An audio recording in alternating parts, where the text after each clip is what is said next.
Hello everyone, welcome back to Klepper's Corner. Today we'll be talking about the Trump rally in Madison Square Garden. I mean, what a doozy. Let's play the first clip and we'll get right into dissecting. A lot going on. Like, I don't know if you guys know this, but there's literally a floating island of garbage in the middle of the ocean right now. Yeah. I think it's called Puerto Rico. Okay. All right. Okay. We're getting there. Again, normally I don't follow the national anthem, everybody. Wow. Yeah, I'm not exactly sure this is great on the optics for Trump. And while I understand this guy's a comedian and comedy can definitely get on the darker side, how can this be called a joke? Where's the punchline? Why would you go to such a culturally diverse part of the country?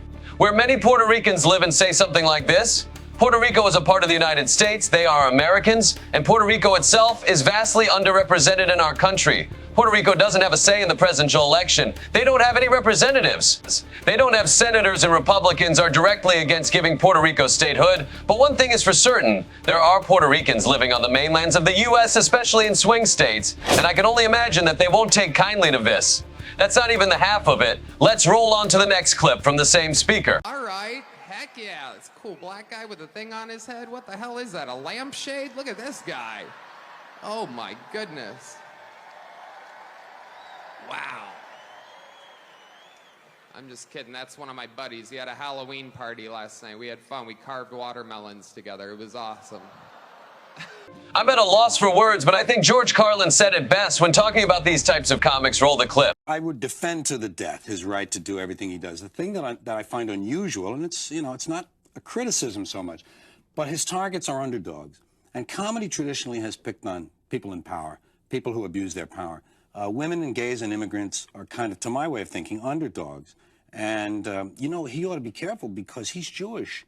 And a lot of the people who want to pick on these kind of groups, the Jews are on that list a little further. You got women, gays, gypsies, blah, blah, blah, blah, and then suddenly you find Jews. And Andrew, suddenly Andrew's arrested. Yeah, so, I mean, obviously, he should do what he wants. And why does he get away with it, do you think, then? Well, we have never laughed at jokes about the Well, poor. he's appealing. I think he's appealing largely. I think his core audience are young white males who are threatened by these groups. I think a lot of these guys aren't sure their manhood because that's a problem when you're going through adolescence. Am I really? Could I be? I hope I'm not one of them. And the women who assert themselves and are competent are a threat to these men, and so are immigrants in terms of jobs and the so that's why we as an audience then will laugh. You say we. I don't think you're. But I think you're collective we. I think that's what is at the core of that experience that takes place in these arenas. Is a certain, a sharing of anger and rage at these targets. And I'm sure Andrew isn't that angry at them. I'm sure he's playing it as a comic. Well put. Now all of this will come together, so let's keep rolling the clips, and I'll show you how electorally this is damning for the Trump camp. She is some sick that Hillary Clinton, huh? What a sick son of a The whole party, a bunch of degenerates, lowlives, Jew haters, and lowlives. Every one of them. Every one of them.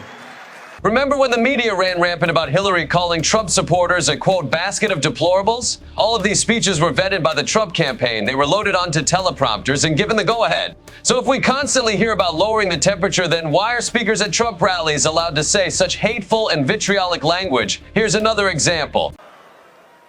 In fact, she is the devil, whoever screamed that out. She is the Antichrist. A speaker at a Trump rally called Harris the devil and the Antichrist. You really can't make this up. How holy do we think Trump is? He's shilling $100 sacrilegious Bibles that he pumped with his own crap. And if you ever have tried to have a conversation about religion with the man, he just malfunctions and says, next question. We revere the founding principles. We revere our Judeo-Christian foundations. We revere individual freedom and limited government and the rule of law and peace through strength and fiscal responsibility, free markets, human dignity, secure borders. But the other team doesn't anymore, my friends. This is not your father's Democratic Party. They are now full on to Marxism and socialism. They don't envision for us to save the founding principles and the greatest nation in the history of the world. Instead, what they envision for us is that we would be some sort of European-style Marxist borderless utopia. Of course, the reverers of the rule of law, the ones who lied about election fraud to get people to bust through the Capitol security and into the Capitol, and the ones backing a 34-time convicted felon. Just a group of holly jolly Americans. Here's what Mr. Peabody really thinks. To invite everybody from around the world to come here, including hardened criminals and dangerous persons, and the result we all know. Or how about washed-up pro wrestler turned political grifter Hulk Hogan? What's he up to? When I hear Kamala speak, it sounds like a script from Hollywood with a really, really bad actress. Speaking of bad actresses, how did your Hollywood career go? The only time you were ever even considered Hollywood was when it was a gimmick. By the way, it's Kamala. Grammar clearly isn't your strong suit, brother. Or how about the disgraced TV doctor, Dr. Phil? Let's take a look at whatever stupid thing he has to say. By the way, we didn't choose the name for that by random. Merit Street Media. This country was built on hard work, added value, and talent, not on equal outcome, not on DEI. This country was built on hard work.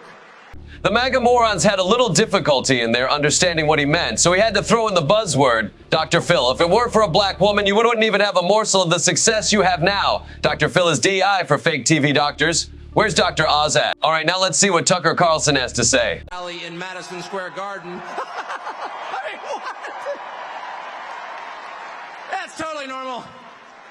That wasn't exactly. Okay then, how about you, Elon Musk? I thought Kamala was the cackler. I'm thinking Carlson might have her beat on that. Interesting battle cry from Elon Musk. Let's now head on to the main event. The man himself, Trump. What says you, Mr. President? A massive, vicious, crooked, radical left machine that runs today's Democrat Party. They're just vessels. In fact, they're perfect vessels because they'll never give them a hard time. They'll do whatever they want. I know many of them. It's just this amorphous group of people. But they're smart and they're vicious.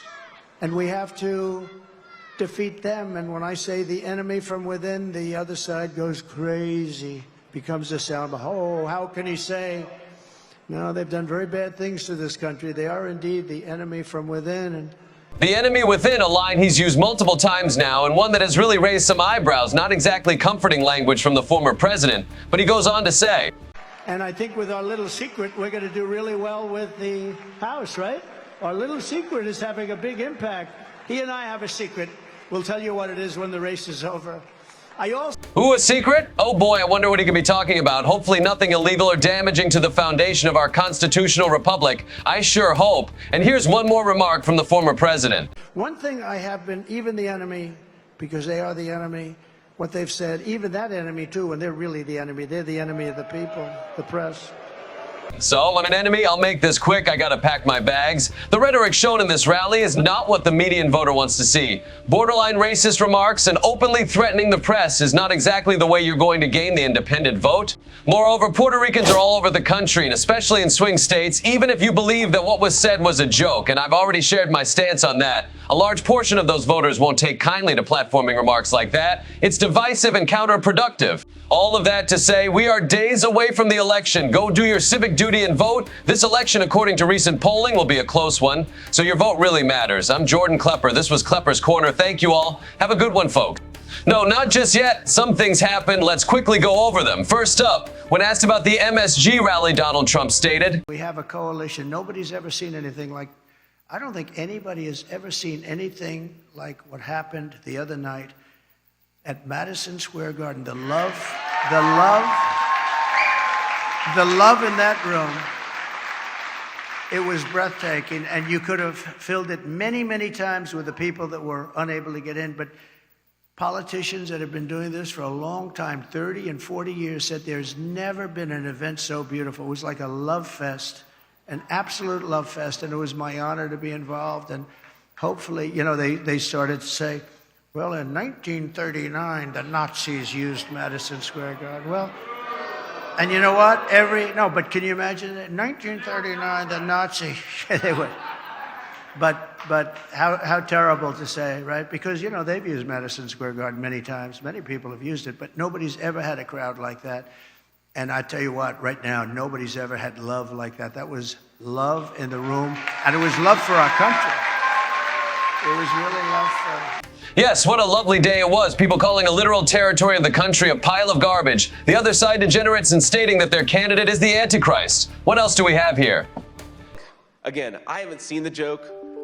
You know, maybe it's a stupid racist joke, as you said. Maybe it's not. I haven't seen it. I'm not going to comment on the specifics of the joke. But I think that we have to stop getting so offended at every little thing in the United States of America. I'm so over it. Hey guys, it's me, JD Vance. I haven't heard the joke. Maybe it was racist, maybe it wasn't, I don't know. Quit getting offended. Gotta admit, JD Vance is the master of political deflection. Couldn't answer the January 6th question, and he's not answering this one. And once again, Trump pissed off the wrong community. The comments made at the MSG rally caused many Puerto Rico icons, including Bad Bunny, to endorse Harris. And in an election this tight, something like this could be all that Harris needs to win. Thanks for watching.